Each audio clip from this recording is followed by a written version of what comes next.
What's up everyone? If your laptop has been feeling really slow or glitchy, don't worry, you can make it feel like new again with a full reset. So first, simply back up all your important files because a full reset will wipe out everything. So you can use an external drive or cloud storage to do this. Next, simply go to Settings, then go to System, and from here, simply look for Recovery on Windows 11.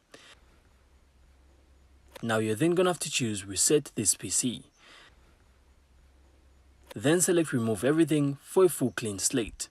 So the computer system will then reinstall Windows automatically. And after the reset, simply reinstall all the essential apps and restore your files. So you will then notice that your laptop runs much smoother, boots faster, and feels brand new again.